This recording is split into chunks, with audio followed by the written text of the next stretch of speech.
Hello guys, how are you? I hope all of you will be fine. I am doctor Neelu Mishra. आज मैं आपको cell topic पढ़ाने जा रही हूँ. This is a very important topic. 9 to 12 standard के all boards में इस टॉपिक से क्वेश्चन कंफर्म 100% आते ही आते हैं. इसके अलावा जो भी आपके कॉम्पिटिटिव एग्ज़ाम है, नीट है, रेलवे, एसएससी, जो भी ऐसे कंपटीशन की एग्ज़ाम है जिनमें कि बायो का पोर्शन होता है, उसमें भी इस चैप्टर से क्वेश्चन आते हैं. तो चलिए स्टार्ट करते हैं. Cell. Who discovered the cell? Cell was discovered by Robert Hooke in 1665. This is also a very important question. Second, the study of cell. Cell की जो स्टडी होती है उसको हम साइटोलॉजी कहते हैं. Cytology means cyto means cell, logy means study. It means cytology is the study of cell. Then what is the cell? Cell क्या है? Cell is the structural and functional unit. आपको सिर्फ शॉर्ट टर्म याद रखने हैं, language आप खुद बना सकते हैं. तो cell is the structural and functional unit, यानी कि सेल किसी भी लिविंग ऑर्गेनिज्म की स्ट्रक्चरल एंड फंक्शनल यूनिट है. इसको स्ट्रक्चरल एंड फंक्शनल यूनिट क्यों कहते हैं? बिकॉज स्ट्रक्चरल यूनिट इसलिए है कि जो भी लिविंग ऑर्गेनिजम्स है या हमारी बॉडी है वो ओवरऑल सेल से ही बनी है. कैसे? जब कई सारी सेल्स मिलती हैं तो वो कैलस बनाती हैं, और कई सारा जब कैलस होता है वो टिश्यू में कन्वर्ट होता है, फिर टिश्यू से ऑर्गन बनता है, ऑर्गन से ऑर्गन सिस्टम, और ऑर्गन सिस्टम कई सारे ऑर्गन सिस्टम मिलकर हमारी बॉडी बनाते हैं. जैसे कि हमारी बॉडी में डाइजेस्टिव सिस्टम है, लिवर है, उसके अंतर्गत हमारा नर्वस सिस्टम है, हमारा हार्ट है. ये सारे ऑर्गन और सिस्टम मिलके पूरी बॉडी का निर्माण करते हैं. तो ये जो अल्टीमेट जो होल बॉडी बनी है वो ऑर्गन से बनी है, ऑर्गन टिश्यू से बने हैं, टिश्यू कैलस से बना और कैलस सेल से बना है. तो पूरी बॉडी की जो स्ट्रक्चर फॉर्म हुआ है वो सेल से हुआ है, इसीलिए सेल को स्ट्रक्चरल यूनिट कहते हैं.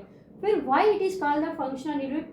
इसको फंक्शनल यूनिट क्यों कहते हैं? बिकॉज जो बॉडी में डिफरेंट जो हमारे ऑर्गन सिस्टम हैं, लाइक हार्ट है, हार्ट का काम होता है पूरी बॉडी को ब्लड की सप्लाई करना. सिमिलरली डाइजेस्टिव सिस्टम है जो लिवर और चीज़ों से मिलकर बना, उसका काम है डाइजेशन का, बाइल जूस को सिक्रीट करना. सिमिलरली जो हमारा ब्लड है बॉडी का, ब्लड में जो आरबीसी हैं, रेड ब्लड कार्पल्स हैं, उनका काम क्या है? ऑक्सीजन और कार्बन डाइऑक्साइड का ट्रांसपोर्ट करना, मूवमेंट करना. तो सिमिलरली बॉडी की जो जितने भी ऑर्गन हैं वो उसका सबका एक पर्टिकुलर स्पेशल वर्क है, और वो सारे वर्क पर्टिकुलर हमारे बॉडी के जो सिस्टम है, ऑर्गन सिस्टम है, उसके द्वारा परफॉर्म किए जाते हैं.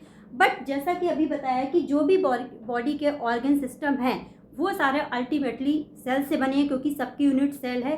इसीलिए जो सेल है उसको फंक्शनल यूनिट भी कहते हैं, क्योंकि जिस भी ऑर्गन द्वारा जो भी वर्क किया जा रहा है वो अल्टीमेट सेल से मिलकर बना, इसीलिए सेल को हम फंक्शनल यूनिट भी कहते हैं. Therefore it is called the functional unit of the cell.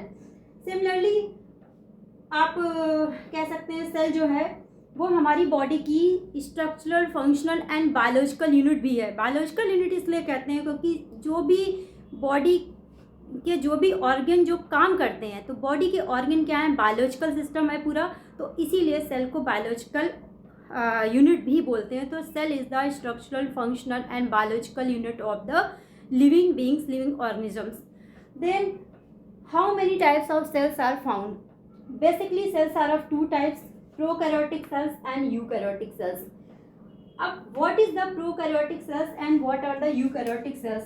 Prokaryotic cells, pro means होता है primitive, karyon means होता है nucleus, यानी prokaryotic two words से मिलकर बना है.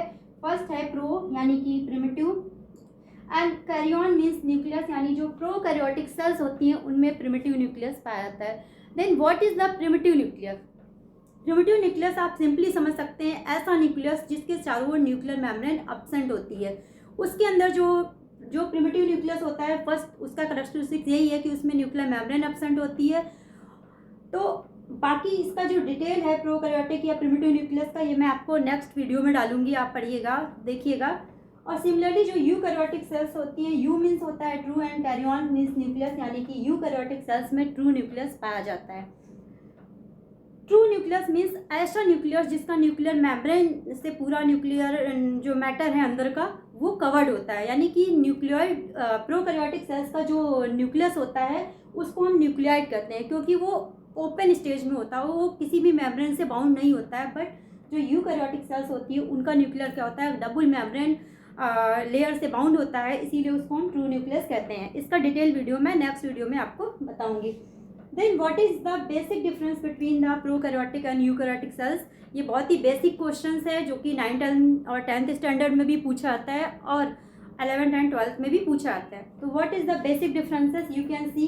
फर्स्ट ऑफ ऑल अगर हम सेल साइज की बात करें तो प्रोकैरियोटिक सेल जो होती हैं उनका सेल साइज 1 to 2 माइक्रोमीटर होता है, जबकि यूकैरियोटिक सेल का जो सेल साइज है वो 2 to 6 माइक्रोमीटर होता है।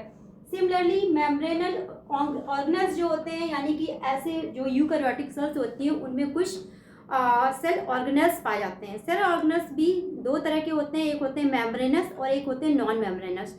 मेम्ब्रेनस फिर से दो तरह के होते हैं, single membranes and double membranous, यानी ऐसे सेल ऑर्गेनेल्स जिनके चारों ओर सिंगल मेम्ब्रेन पाई जाती है, कुछ ऐसे हैं जिनके चारों ओर डबल मेम्ब्रेन पाई जाती है, और कुछ ऐसे होते हैं जिनके चारों ओर कोई मेम्ब्रेन होती ही नहीं है।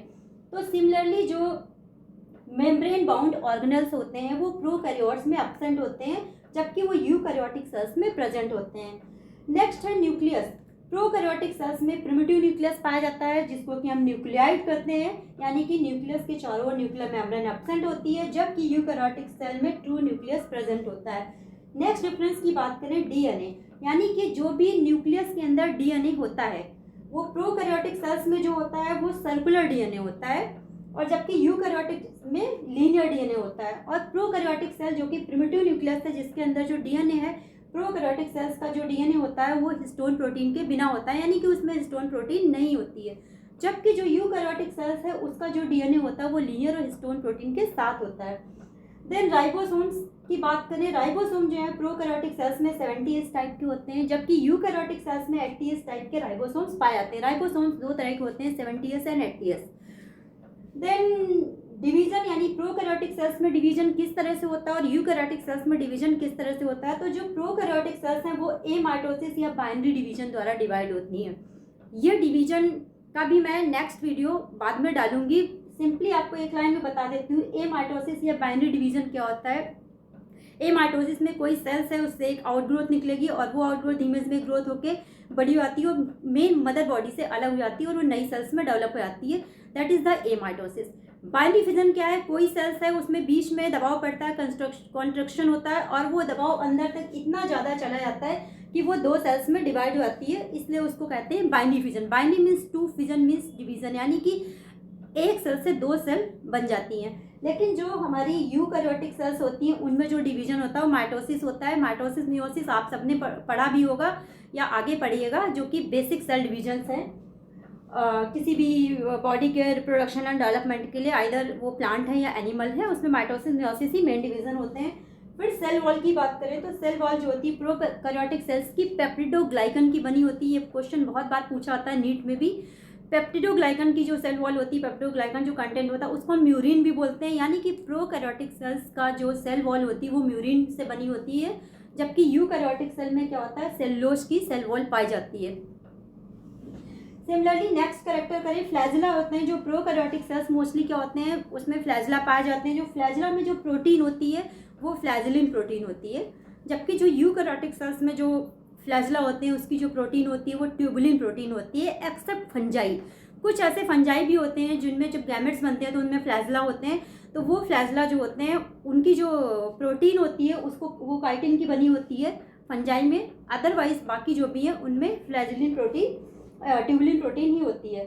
मीसोसोम की बात करें, मीसोसोम प्रोकैरियोटिक सेल्स में पाया जाता है, जबकि यूकैरियोटिक सेल्स में मीसोसोम एब्सेंट होता है। सिमिलरली डीएनए जो होता है, डीएनए का परसेंटेज कितना होता है, तो प्रोकैरियोटिक सेल में डीएनए का जो परसेंटेज होता है वो 1% होता है, जबकि यूकैरियोटिक सेल में पर सेल यानी हर एक सेल में, यूकैरियोट्स की हर एक सेल में डीएनए का परसेंट 0.25% होता है। एंड आरएनए की बात करें तो जो भी प्रोकैरियोटिक सेल होती है, हर एक प्रोकैरियोटिक सेल में जो आरएनए का परसेंटेज है वो 6% होता है, जबकि जो यूकैरियोटिक सेल्स होती है उनमें आरएनए का परसेंट पर सेल में 1.1% होता है। नेक्स्ट अगर कहें अब हम इन कैरेक्टर्स के बेस में अगर हम हिस्ट्री देखें तो हम कह सकते हैं कि जो प्रोकैरियोटिक सेल्स होती हैं वो अपने नाम से ही क्लियर है, प्रो मीन्स प्रिमिटिव, यानी कि ये सेल्स बहुत ही प्रिमिटिव टाइप की होती हैं, जबकि यूकैरियोटिक सेल्स में सारे सेल ऑर्गेनेल्स है, वेल डेवलप्ड सेल वॉल है, अदर्स डीएनए हिस्टोन के साथ है। तो जो यूकैरियोटिक सेल्स होती हैं वो हम कह सकते हैं कि एडवांस टाइप की सेल होती हैं। तो डियर स्टूडेंट्स, कैसा लगा आपको आज का हमारा लेक्चर?